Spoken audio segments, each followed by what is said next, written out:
네, 안녕하세요. SK증권 이재규입니다. 오늘은 26년 2월 23일 결정적 한 수를 다시 한번 좀 진행을 해볼 텐데 무언가 되게 오랜만에 굉장히 오랜만에 뵙는 것 같네요. 최근 이제 우리나라 시장이 굉장히 강하게 올라오다가 오늘 같은 경우는 어떻게 보면 약간 둔화되는 모습이 나왔거든요. 그래서 우리 시청자분들께서도 계좌가 좀 안녕하셨는지 굉장히 궁금합니다.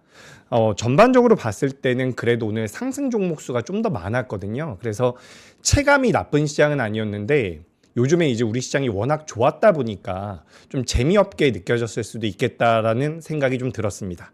그래서 오늘 전반적으로 그렇게 아주 만족스러운 시장은 아니었지만 그래도 새벽이 아니죠. 오늘 우리나라 장중에 거래가 되는 시간대에 미증시 같은 경우는 미국의 선물 같은 경우는 1%대 급락이 좀 나왔거든요. 근데 그럼에도 불구하고 어떻게 보면 상승분을 지켜준 것은 우리나라 시장이 다른 나라보다 좀 더 강할 수 있는 명분이죠. 그 유동성에 대해서 다시 한번 우리가 생각해 볼 수 있는 그런 하루가 아니었나라고 판단이 됩니다. 자, 그러면 일단 미증시 보면서 미증시가 어떻게 마감이 됐고 우리나라 시장에 어떤 영향을 줬고 이런 결정적 한 수가 뭐였는지 전반적으로 좀 이야기 나눠보도록 하겠습니다. 자, 일단 화면 보도록 하죠. 지금 미국 같은 경우는 굉장히 잘 마무리가 됐어요. 제가 요거 화면은 다시 보여드릴 거예요. 여기 보시면 다우존스고요. 밑에 보시면은 이제 S&P 500도 있고요. 그리고 나스닥도 제가 좀 보여드릴 텐데 이게 이제 우리나라랑 미국 같은 경우는 주로 살펴보는 이동평균선이 좀 다르거든요. 그렇기 때문에 일단은 제가 요거 먼저 말씀드리고 차트 한번 보도록 하겠습니다. 다우존스는 플러스 0.47%, 나스닥은 플러스 0.9%, S&P 500은 플러스 0.69% 이렇게 마무리가 됐고요. 특징적인 부분은 오늘 아침부터 많이 들으셨을 겁니다. 트럼프의 상호관세가 위헌 판결을 받았죠. 이 내용들은 사실 원래 우리가 대략적으로 예상을 하고 있었던 부분이기도 해요. 그래서 미증시 같은 경우는 이 위헌 판결이 나오고 나서 장후반부라든지 이제 마감 후에는 주가가 좀 올라와주는 모습이 나왔거든요. 하지만 지금 현재 시점에서 미증시가 하락을 하고 있는 부분들은 좀 시간이 지나 보니까 이게 시장에 무조건 좋은 내용은 아닌 것 같다. 라는 그런 판단이 시장에서는 좀 반영이 되고 있는 게 아닌가라고 생각이 됩니다. 그래서 우리가 이 위헌 판결에 관련돼서는 저는 긍정적이지도 부정적이지도 않다라고 생각을 하거든요. 냉정하게 말씀드려보자면 저는 약간 우리가 손해보는 느낌이 나는 것 같아요. 근데 그런 것들이 우리나라 시장이 올라가고 있는 상황에서 추세 자체를 꺾을 만한 이벤트는 아니라고 생각을 하고 있습니다. 오히려 이란과의 그런 지정학적 리스크가 좀 더 리스크가 커질 수도 있다라고 생각을 하고 있기 때문에 일단 이런 건 이벤트죠. 이벤트고 지금 오늘 우리나라 시장에서 일어난 일들은 제가 수치로 조금 설명을 드려보도록 하겠습니다. 아셨죠? 어떻게 보면 우리가 시장을 분석하는 방법이 있고 시장에 나와 있는 내용들을 가지고 분석하는 방법이 약간 다르거든요. 앞으로 어떻게 될 것이다라고 예상하는 것과 오늘 나와 있는 기관들과 외국인들의 수급을 통해서 우리 시장에 대해서 예상하는 방법. 전 일단 기본적으로 돈의 힘을 믿는다라는 말씀을 많이 드리죠. 제가 클로징벨에서는 오늘 있었던 일에 대해서 어떻게 보면 객관적인 팩트 위주로 전해드린다면 이 결정적 한 수에서는 저의 생각을 많이 말씀을 드리거든요. 그러니까 한번 들어보시면 도움이 좀 되지 않을까 저는 그렇게 생각이 됩니다. 자, 그래서 트럼프 상호관세 위헌 판결이 나와서 미증시는 어쨌든 장후반부에는 좀 올라가면서 마무리가 됐고요. 근데 여기 한번 보세요. 제가 이게 그래도 굉장히 다행이라고 생각을 하거든요. 이제 우리가 HTS마다 좀 다르게 나올 수가 있는데 여기 보시면은 기본적으로 설정이 되어 있는 이동평균선입니다. 여기 지금 150일 이동평균선이 설정이 되어 있거든요. 근데 요거 나스닥 종합인데 만약에 지난주 금요일 날 나스닥 종합주가지수가 여기서 더 밀렸다라고 한다면 추세대를 살짝 이탈하는 하락이 나왔을 가능성도 있어요. 그렇기 때문에 저는 우리 방송에서 항상 말씀드렸던 게 미국보단 우리나라 시장이 좋습니다. 라는 부분이었는데 그래도 미증시가 많이 안 밀려줬다라는 게 저는 다행이라고 생각을 해요. 그러니까 미증시보다 우리나라가 좋다라고 해서 미증시가 엄청나게 밀리는 것을 바라는 건 아니죠. 미증시도 어느 정도 버텨주고 거기서 이제 우리나라 시장이 올라와 주는 그림이 가장 베스트라고 생각이 되거든요. 그래서 결론적으로는 지난주에 미증시 같은 경우는 반등이 나와줘야 되는 자리에서 나와줬다. 여기까지 좀 생각을 하고 있어요. 근데 지금 거래가 되고 있는 미국의 선물을 고려해 보면 지금 이게 제 HTS가 아니기 때문에 실시간으로 나와 있지 않은데 선물 기준으로 보신다면 지금 이런 식으로 음봉이 좀 떨어지고 있는 것 같거든요. 그래서 만약에 내일 아침에 여러분들께서 잠을 딱 자고 일어났는데 미증시가 이런 식으로 다시 한번 밀려 있다라고 한다면 이때는 다시 한번 경계를 하셔야 됩니다. 그러니까 미증시가 크게 밀리면 우리나라 시장도 영향을 받을 거예요. 다만 미증시가 적당선에서 조정을 받아간다라고 한다면 우리나라는 또 우리나라만의 모멘텀을 가지고 움직일 수가 있기 때문에 그런 상황이 된다면 그때는 너무 겁먹진 않으셔도 되겠다. 이렇게 좀 말씀드립니다. 결론은 뭐냐면 여러 가지 내용들이 있었는데 팩트 기준으로 보자면 미증시는 반등이 나올 만한 자리에서 반등이 나왔다. 다만 지금 거래가 되고 있는 미 선물을 기준으로 본다면 내일 아침이 어떻게 보면 더 중요할 수가 있겠다. 지난주 금요일에는 이거 괜찮네 라고 해서 미증시가 반등이 나왔지만 하루 이틀 지나고 며칠 동안 분석을 해보니까 이게 무조건 좋은 게 아니구나 라는 시각이 미증시에도 반영이 될 가능성이 있다라는 거죠. 그래서 어떻게 보면 오늘보다는 내일 아침에 미증시가 중요하다라는 말씀 드려보도록 하겠습니다. 그렇게 좀 진행이 됐고요. 미국 같은 경우는. 그리고 우리나라 시장 같은 경우는 자료를 한번 계속해서 보면서 말씀드리죠. 이것도 이제 우리 방송에서 많이 말씀드렸었던 부분인데 지금 여러분 이거 굉장히 중요해요. 뭐가 중요하냐면 제가 요거 한 가지 말씀드려 볼게요. 제가 뭐 순차적으로 말씀을 드려볼 텐데 지금 중요하게 좀 생각하고 있는 게 몇 가지 있어요. 그중에서 첫 번째로 제가 오늘 말씀드리고 싶은 게 뭐냐면 지금 미국의 M7 기업들이 있죠. M7 기업들 같은 경우는 왜 시장에서 좀 문제가 됐고 미증시에서 약한 모습을 보이고 있냐면 투자를 너무 많이 한다라는 부분입니다. 투자를 많이 한다. 뭐 자본적 지출이라고 이야기를 많이 하죠. 캐펙스 투자를 많이 하기 때문에 수익성에 대한 불확실성이 있는 겁니다. 근데 여기 굉장히 아이러니한 게 뭐냐면 그들이 자본적 지출을 많이 하게 되면 그에 따른 반사수혜가 아니라 어떻게 보면 직접적인 수혜를 받을 수 있는 게 우리나라 삼성전자와 SK하이닉스잖아요. 그렇기 때문에 M7이 밀려 내려가는 과정에서 우리나라 기업들이 올라오는 것은 어떻게 보면 맞다라는 거죠. 근데 그런 과정에서 미증시가 약세를 상대적으로 보이고 있다라는 거고 추가적으로 지난주, 지지난주부터 계속해서 나오고 있는 부분들이 이 소프트웨어와 관련되어 있는 부분들이거든요.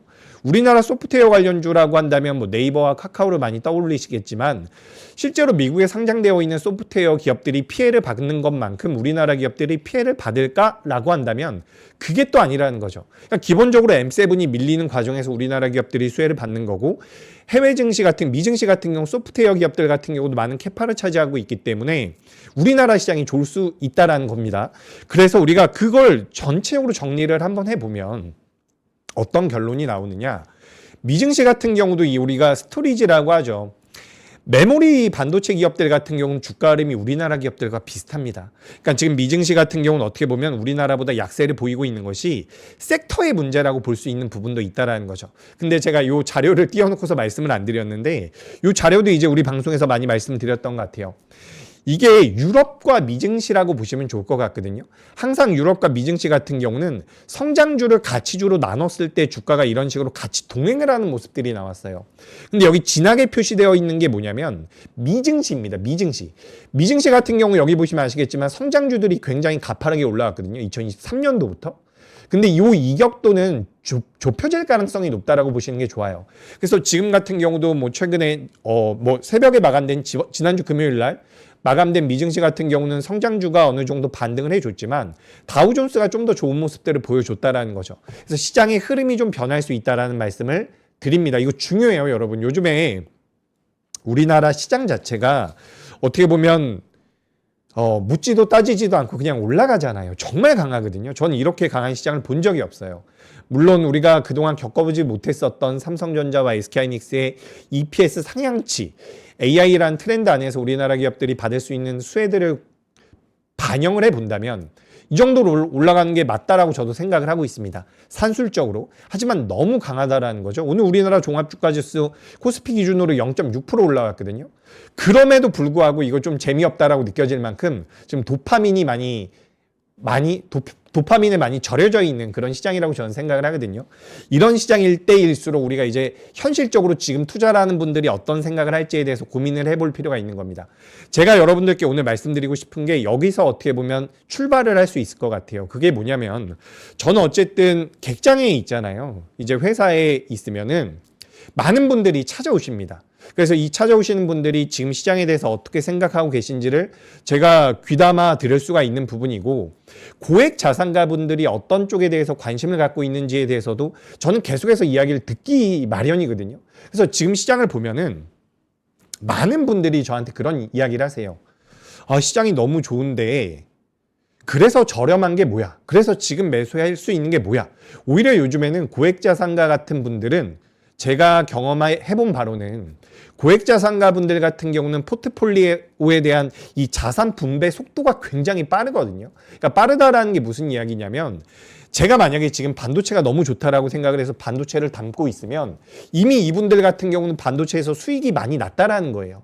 그래서 그 다음에 어디로 가야 되느냐 이 부분에 대해서 먼저 선점하는 경우가 굉장히 많다라는 부분입니다.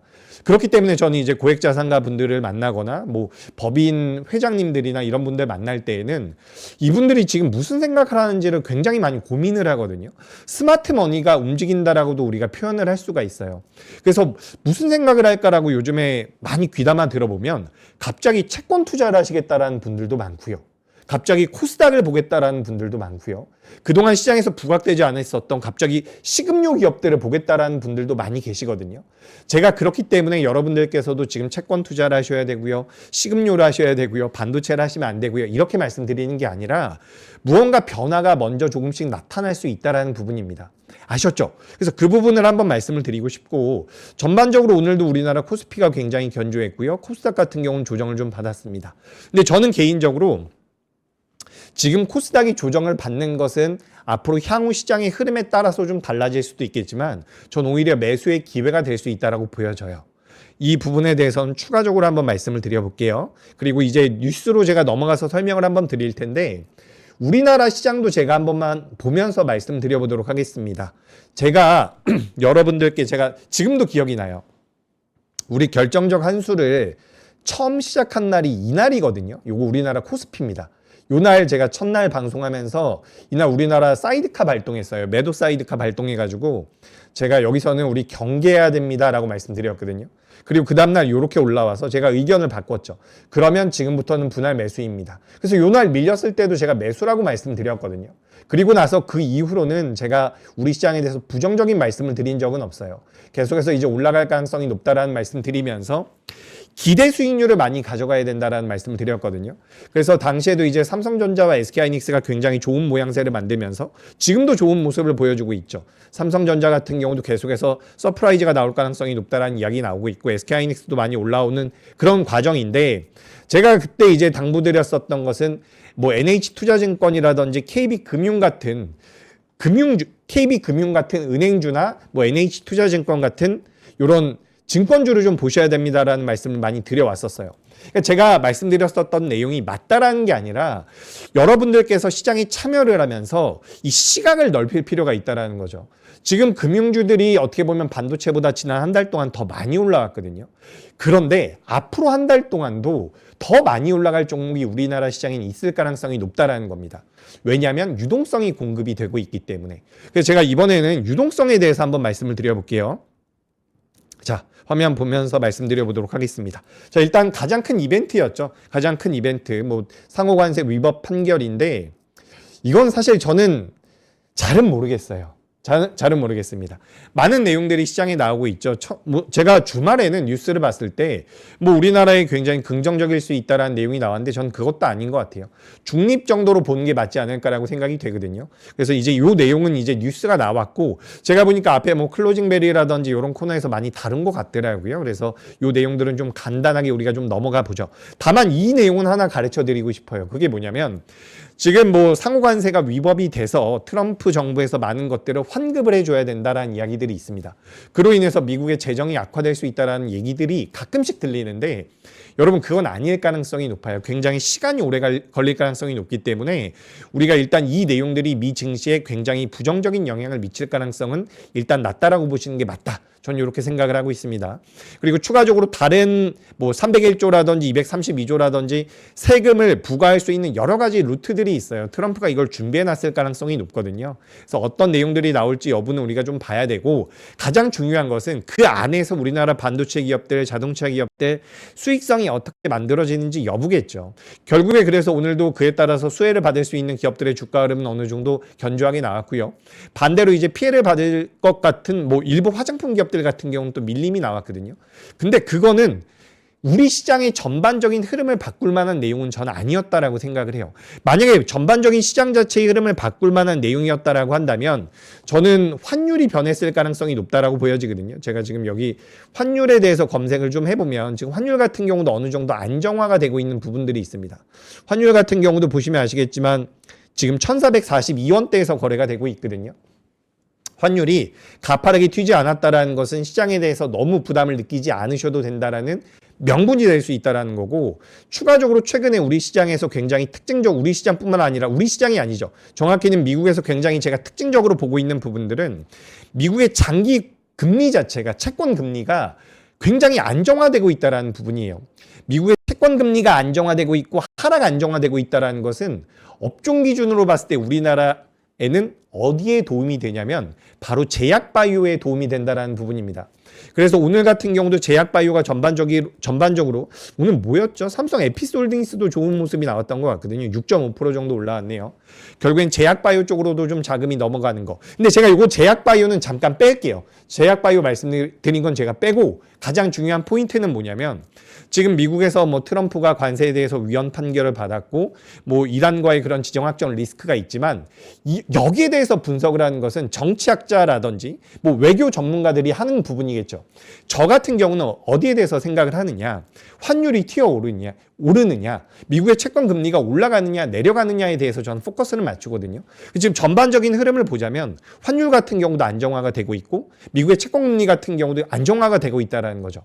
그러면 투자를 하시는 분들 입장에서 무슨 생각을 해야 되냐면 여기서 내가 어떤 투자 아이디어를 만들어 갈까? 이 부분에 대해서 생각을 해야 된다는 거죠. 그래서 방금 전에 잠깐 전에 제가 뭐 바이오에 대해서도 말씀을 드렸는데, 시간이 허락해 주면 당연히 바이오에 대해서도 좀 말씀을 드리고, 제가 오늘 수급에 대해서 말씀드리겠다는 이야기를 좀 전에 말씀드렸거든요. 그래서 요 내용들 좀 넘어가면서 설명을 드려볼게요.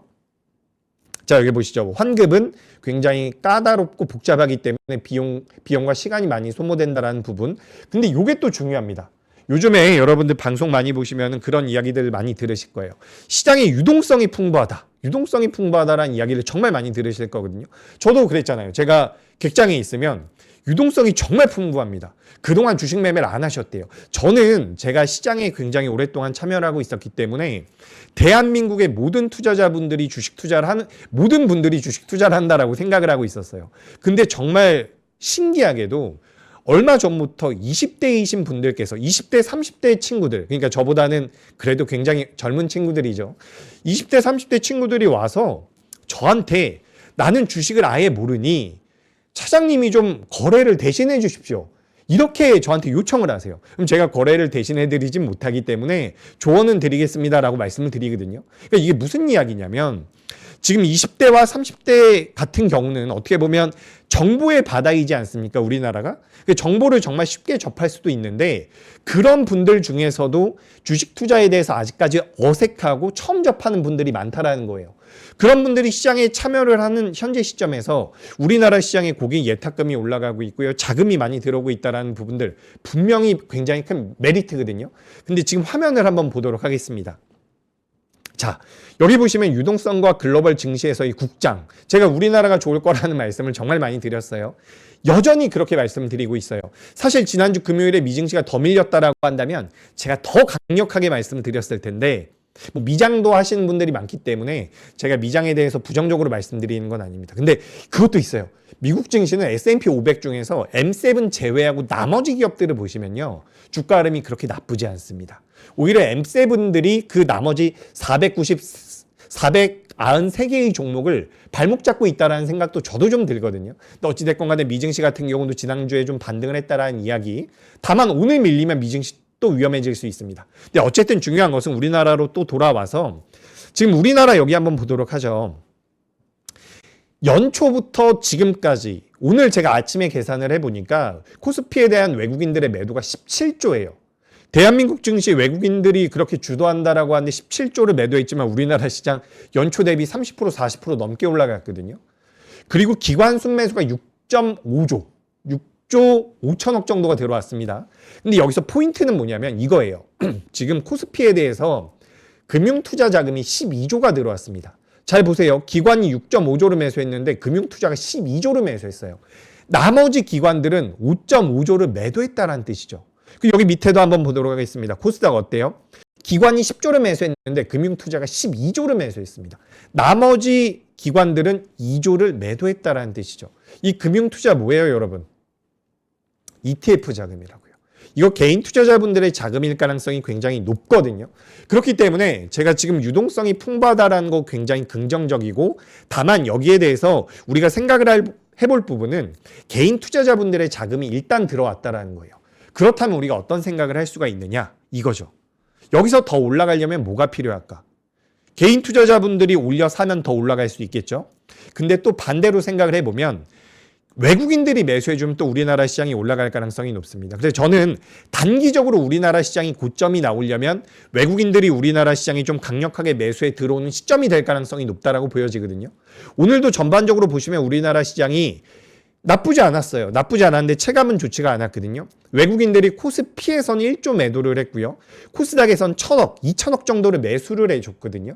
여기서 이제 우리가 투자 아이디어를 만들 수 있다는 거죠. 뭘까요?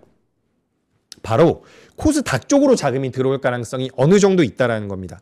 제가 지난주 수요일부터 이제 또 스탠스가 바뀌었죠. 수요일인가요? 목요일인가요? 그러니까 저는 그래요. 지금 우리 방송에서 많은 분들이 매크로에 대해서 말씀을 드리고 시황에 대해서 말씀을 드리는데, 저는 굉장히 한 달, 2달 정도의 그런 짧은 기간을 두고서 여러분들께서 매매를 하실 때 어떤 내용들이 도움이 될까? 이 부분에 포커스를 맞춰가지고 좀 말씀을 드리거든요. 제가 항상 그러잖아요. 저는 실전 투자의 입장에서 말씀을 드리는 거예요. 그래서 지난주에 제가 1월 말부터입니다.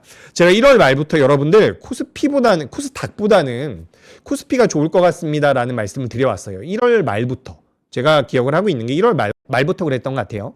요 정도부터 제가 이제 코스피를 보시는 게 좋고요. 대형주 보시는 게 좋을 것 같아요. 라고 말씀드리면서 이렇게 쭉 올라왔는데, 제가 어느 날부터 이제 코스닥을 좀 보시는 게 좋겠다라고 말씀드렸냐면 요 양봉이 나왔을 때입니다. 여러분, 이거 제가 좀 종목으로 한번 설명을 드려볼까요? 종목으로. 여러분, 이거 굉장히 후행적이기 때문에 저도 이거를 설명을 드리면서 여러분들께 이해를 돕기 위해서 이렇게 말씀드리는 거지, 이런 기술적인 분석이라든지 차트가 전부는 아니라는 말씀을 먼저 좀 드려요. 자, 요거 한번 볼게요. 요거 LG전자라는 기업이거든요. 실제로 제가 이제 PB로 일을 하면서 만나는 고객분들 같은 경우는 LG전자 같은 경우는 이런 자리에서 공략을 하기도 해요. 왜 그런 거냐면, 보세요. 굉장히 오랜 기간 동안 뚫지 못했었던 직전 고점을 엄청난 거래량을 동반을 하면서 돌파를 하거든요. 여러분, 이런 거는 굉장히 의미가 있다라고 생각을 하셔야 돼요. 우리가 주가가 올라갈 땐 여러분 거래량을 보셔도 되는데, 나중에 시장이 꺾일 때는 거래 대금을 보시는 게 좋습니다. 이건 제가 나중에 여러분들께 강의를 할 만한 기회가 되면 말씀드릴게요. 올라갈 때는 거래량을 보시고 꺾일 때는 거래 대금을 보시는 게 좋습니다. 근데 요거 지금 제가 화면에 넣어놓은 것은 거래 대금이에요. 올라갈 때는 거래량을 보라고 해놓고서 거래 대금으로 설명을 좀 드리는데, 대형주잖아요. LG전자, 대형주에 이렇게 자금이 들어왔다라는 것은 의미하는 바가 분명히 있다라는 거죠. LG전자도 마찬가지고요. 코스닥도 마찬가지라는 거예요. 코스닥 같은 경우도 여기서 직전 거래일에 대비해서 거래가 붙어졌다라는 겁니다. 근데 그런 과정에서 누가 매수를 했느냐? 바로 외국인이 매수를 했다라는 거예요.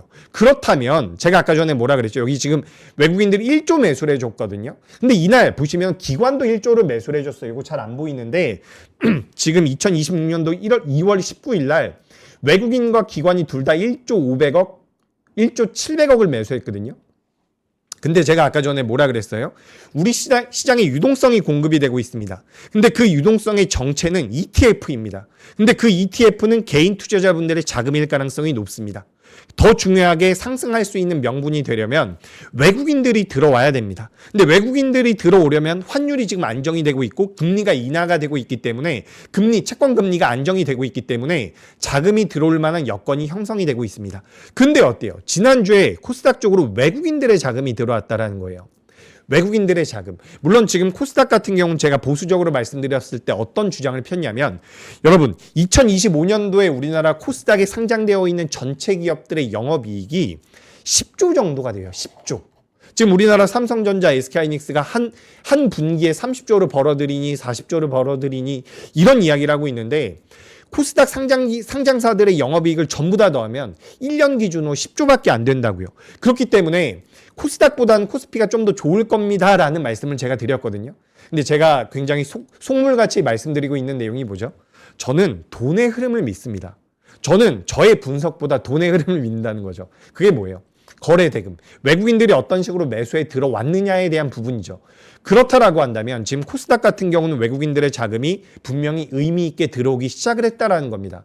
코스피 같은 경우는 삼성전자와 SK하이닉스를 못 산 투자자들이 포모가 생기면서 들어올 때를 우리가 좀 기다려볼 필요가 있다라고 생각이 되고요. 그래서 반도체는 밀릴 때, 은행 증권주들 밀릴 때는 저는 매수의 관점으로 보시는 게 맞다라고 봐요. 다만 코스닥 같은 경우는 지금 지수를 기준으로 봤을 때는 코스피에 비해서는 많이 못 올라온 부분들이 분명히 있거든요. 성장성은 우리가 봐줄만 하죠. 성장성은 봐줄만 한데 우리가 수치를 기준으로 봤을 때는 코스닥은 사실 설명이 안 되는 부분들도 좀 있습니다. 그렇기 때문에 이런 거예요. 제가 지금 코스닥 쪽에 대해서 긍정적인 의견을 지난주부터 좀 드리고 있거든요. 지난주 목요일, 금요일 이렇게 좀 말씀드리고 있는데 제가 말씀드리고 싶은 건 그거예요. 우리가 지금 잠시만요. 제가 한번 따져볼까요? 따져볼게요. 지금 코스피에서 삼성전자가 차지하고 있는 비중이 20% 정도가 되거든요. 삼성전자의 시가총액이 1145조입니다. 1145조. 여기 5배 곱하면 우리나라 전체적인 코스피 시장 자체가 5,700조 정도가 됩니다. 5,700조 정도가 되고요. 지금 코스닥에서 에코프로가 시가총액이 1위 기업인데 230조 정도 하거든요. 요게 3.6% 정도 차지하고 있어요. 30배 정도 곱하면 우리나라 23조죠. 23조. 그래서 여기 30배 정도 곱하면 우리나라 코스닥 시장의 규모가 나거든요. 그럼 한 690조, 약 700조 정도가 됩니다. 그러면 다시 한번 저를 보여주세요. 코스피가 5,700조 정도 시장이 되고요. 코스닥 같은 경우는 한 700조 정도의 시장이 된다라고 하죠. 그렇다면 제가 지금 여기서 뭐라고 말씀드리고 있어요? 코스닥이 좀 좋아질 수 있습니다라는 말씀 드리고 있죠. 그러면 이재규 차장이 저렇게 이야기하니까 내가 내 포트에서 코스닥을 60%로 가져가고 코스피를 40% 가져가야겠다. 이렇게 생각하시는 게 아니라는 거죠. 기본적으로 코스피가 코스닥보다 시가총액이 큰 시장이기 때문에 예를 들어서 코스피가 80%, 코스닥이 20%를 내가 보유하고 있었다라고 한다면 코스피를 75%, 코스닥을 25% 이런 식으로 비중 자체를 조정할 필요가 있다는 겁니다. 그래서 제가 지금 코스닥에 대해서 긍정적인 말씀을 드리고 있다라고 해서 코스피보다 더 많은 비중이 들어가는 것은 실제로 매매하시는 분들 입장에서는 좀 어려울 수 있어요. 아셨죠? 다만 그런 건 또 있습니다. 제가 많은 분들을 만나보면 2천만 원 가지고 매매를 하시고 1,000만 원 가지고 매매를 하시는데 종목을 10개씩 20개씩 보유하고 계신 분들이 계세요. 그런 분들은 종목을 좀 압축하실 필요가 있어요.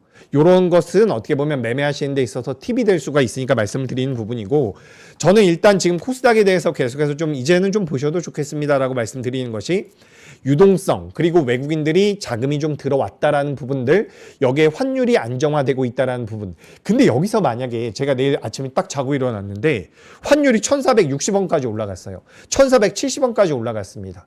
그러면 또 이제 스탠스가 바뀔 수가 있는 거예요. 다만 큰 흐름상으로는 전 우리나라 시장이 우상향을 좀 더 이어갈 가능성이 높다라고 보여지고, 코스피도 여전히 매력적이기 때문에 눌리면 매수의 관점입니다.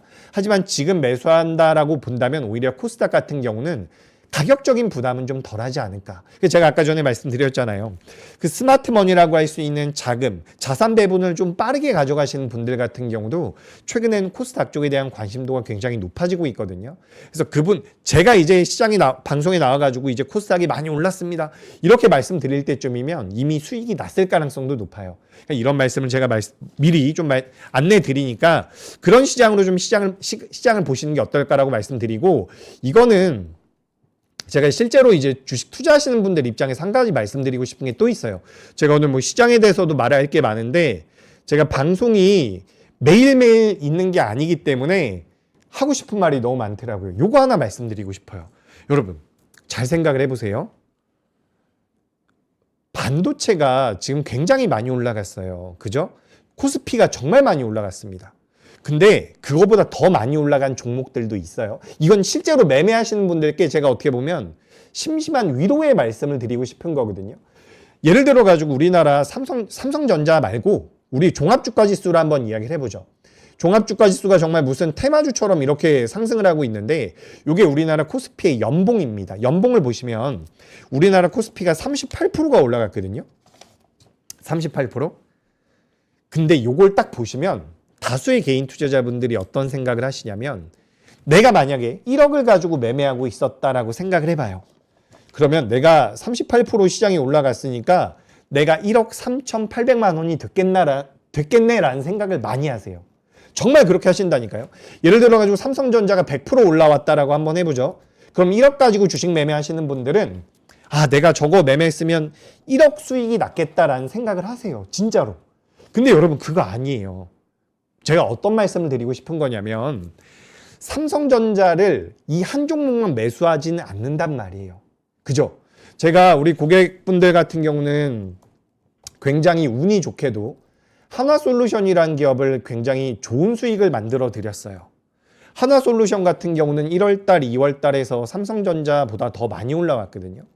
그럼에도 불구하고 제가 지난주 후반에 어떤 말씀 드렸냐면 이거 지수를 따라가기가 정말 어렵더라고요 라는 말씀 드렸어요. 왜냐하면 지수가 올라간다라는 것을 내 포트에 대입을 했을 때는 종목당 비중이 따로 나뉘어져 있기 때문에 실제로 그렇게 수익이 나기가 어렵다라는 부분입니다. 그러니까 여러분들께서 100% 올라간 종목을 보고서 내가 1억 가지고 매매를 하고 있는데 내가 1억 수익을 낼 수 있었는데 내가 수익을 내지 못했어 라고 생각하는 것은 스스로가 조바심을 만들어주는 일이라고 저는 생각을 하거든요.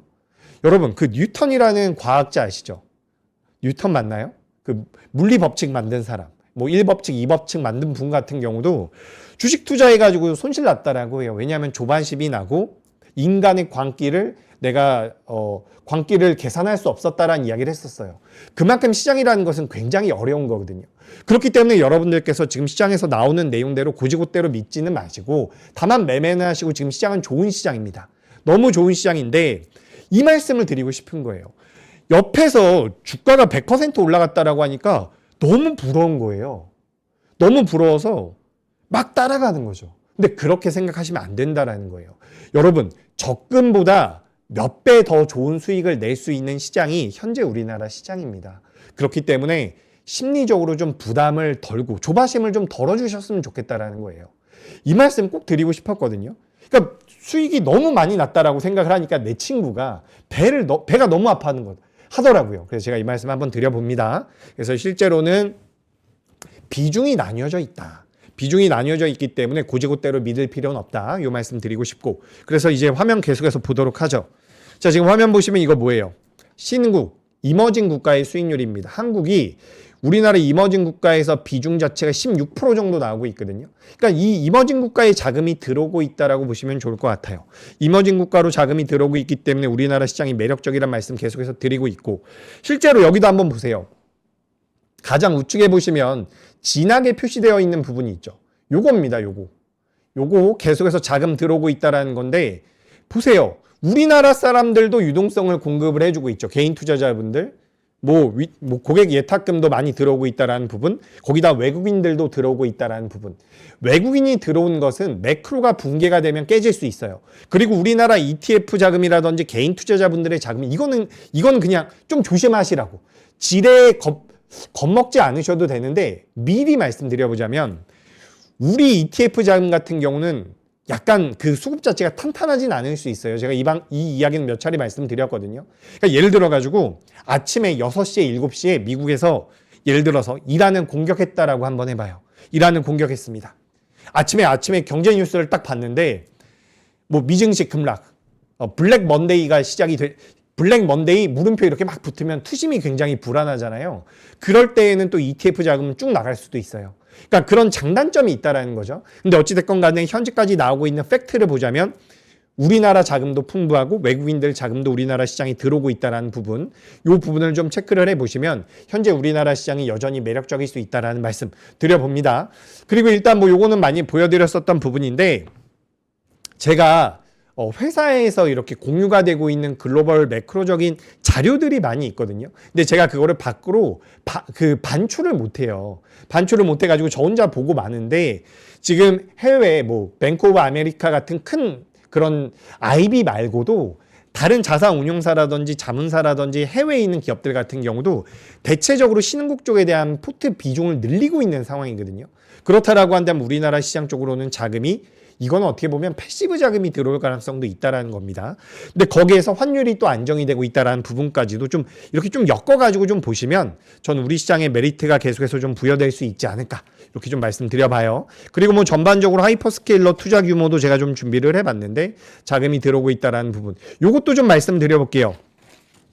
우리나라가 평균적으로 PR이 10배 정도 수준에서 거래가 되고 있는데 시장 상황이 좋을 땐 12배 정도까지 올라온다라고 보시면 좋을 것 같거든요. 그래서 우리나라가 영업이익 기준으로 봤을 때 600조에서 700조 정도가 예상이 되고 있습니다. 650조 정도라고 보시면 좋을 것 같아요. 650조 정도. 그렇다라고 한다면 우리가 여기다가 0.8 정도로 곱하면 0.75 정도로 곱하면 되거든요. 그러면 우리가 어떻게 보면 순이익을 계산을 할 수가 있는 거예요. 우리가 수익성이 너무 좋을 때는 0.8배까지 곱해도 되는데 대체적으로 한 0.75배 정도 곱하면 맞을 거라고 저는 생각을 하고 있습니다. 650억에서 600조 정도의 650조에서 600조 정도의 영업이익이 나온다라고 한다면 우리나라의 순이익이 450조에서 460조 여기 위로 올라가거든요.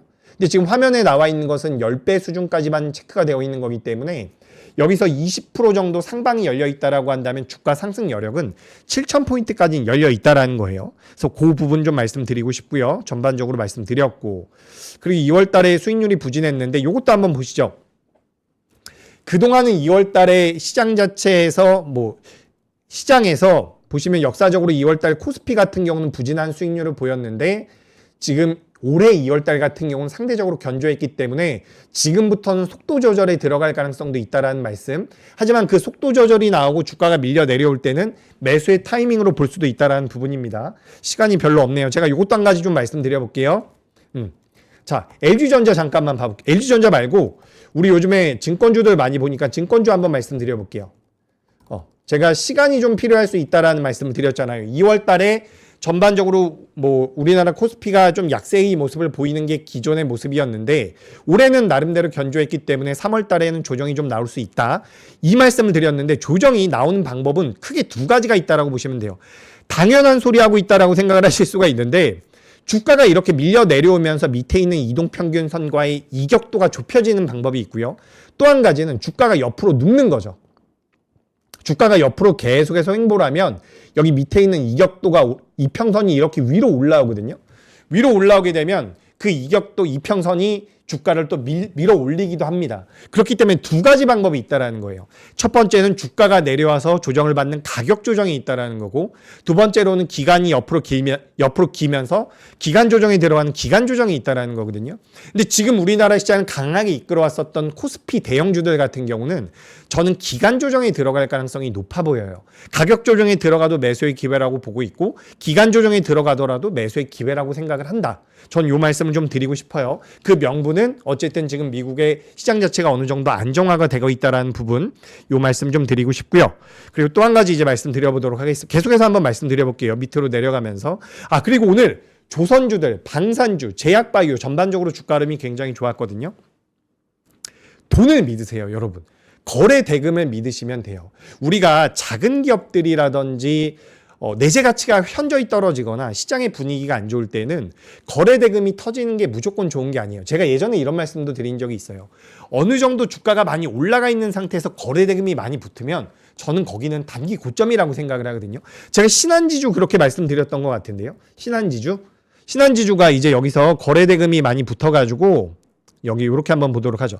여기서 거래 대금이 많이 붙어서 오히려 좀 조정을 받을 가능성이 있습니다라는 말씀드렸죠. 얘도 마찬가지입니다. 가격 조정에 들어가던 기간 조정에 들어가던 저는 매수의 가능성이 있다라고 생각을 하는데 어쨌든 저는 거래 대금이 주가가 많이 올라간 상태에선 붙는 것은 나름대로 좀 보수적으로 생각을 해요. 하지만 지금 조선이나 방산이나 제약바이오 같은 경우는 오랫동안 조정을 받다가 거래 대금이 붙고 있는 상황이란 말이에요. 그렇다라고 한다면 이쪽 같은 경우는 지금부터 어떻게 보면 신규 매수자의 입장으로서는 굉장히 매력적일 수 있다. 전 이 말씀을 좀 드리고 싶어요. 그래서 LNG에 관련되어 있는 모멘텀들, 군함에 관련되어 있는 모멘텀들 전체적으로 제가 좀 준비를 해왔고 전력기기 쪽도 오늘 굉장히 좋은 주가 흐름이 나왔죠. 제가 예전에 전력기기 같은 경우는 이게 과연 수익성이 오랫동안 유지가 될까라고 생각을 했는데 생각보다 이제 수주 잔고도 정말 많이 만들어지고 있는 것 같아요. 그래서 우리가 그런 부분들을 고려해 본다면 지금 이제 전력기기는 많이 올라온 부분이고 조선과 방산과 그리고 제약바이오 같은 경우는 지금부터 저는 좀 매력적인 매수의 관점으로 보셔도 되는 그런 구간에 놓여 있지 않나라고 생각을 합니다. 근데 이렇게 좀 보셔야 될 것 같아요. 오늘 하락을 한 종목들 같은 경우는 만약에 오늘 1차 매수를 하셨다라고 한다면 내일 당장에 2차 매수를 하시는 건 아니에요. 저는 기본적으로 음봉이 두 번째 나올 때 매수를 많이 하거든요. 음봉이 두 번째 나올 때 1차 매수라고요. 2차 매수는 전 양봉에서 합니다. 그러니까 이게 어떻게 보면 매매하는 데 있어서 제가 노하우를 알려드릴 수 있는 기회가 조만간 있을 거예요. 그때 제가 좀 안내를 해드리기로 하고 오늘 제가 말씀드리고 싶은 가장 큰 포인트는 실제로 조금 더 빠르게 움직이는 자금들 같은 경우는 변화가 조금씩 생기고 있다는 거예요. 제가 오늘 채권에 대한 문의를 정말 많이 들었거든요. 코스닥에 대한 문의도 정말 많이 들었고 그러니까 지난주까지의 분위기와는 좀 다르다는 거죠. 근데 여기서 어쨌든 의미 있는 시장의 변화가 뭐였냐면 이란발 지정학적 리스크와 트럼프의 위헌 판결이었죠. 근데 이게 매크로적인 부분에서 영향을 미친 게 제한적이었단 말이에요. 그래서 우리가 내일 아침까지는 좀 봐야 되죠. 그러니까 한 번 나왔었던 내용들이 뭐 하루 이틀 만에 명확하게 반영이 되는 건 아닙니다. 예를 들어 그런 거예요. 어떤 기업이 있습니다. 그 기업에 굉장히 호재성 뉴스가 나왔어요. 근데 그 호재성 뉴스가 나왔는데 주가가 안 올라갑니다. 근데 그 내용이 일주일 있다가 반영되는 경우가 있거든요.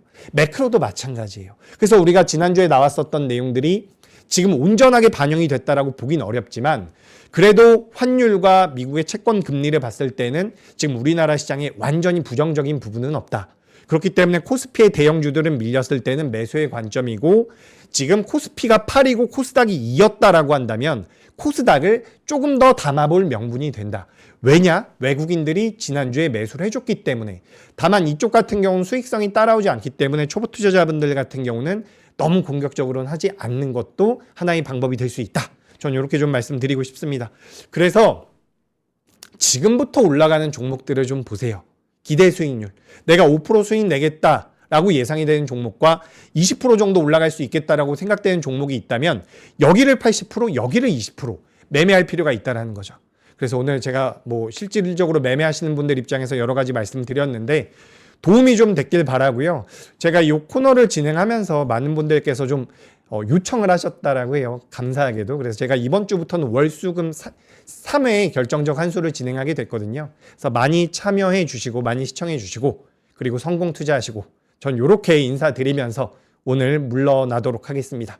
성공 투자하시고 저는 내일은 클로징 벨이죠. 수요일 날 결정적 환수에서 또 뵙도록 하겠습니다. 감사합니다.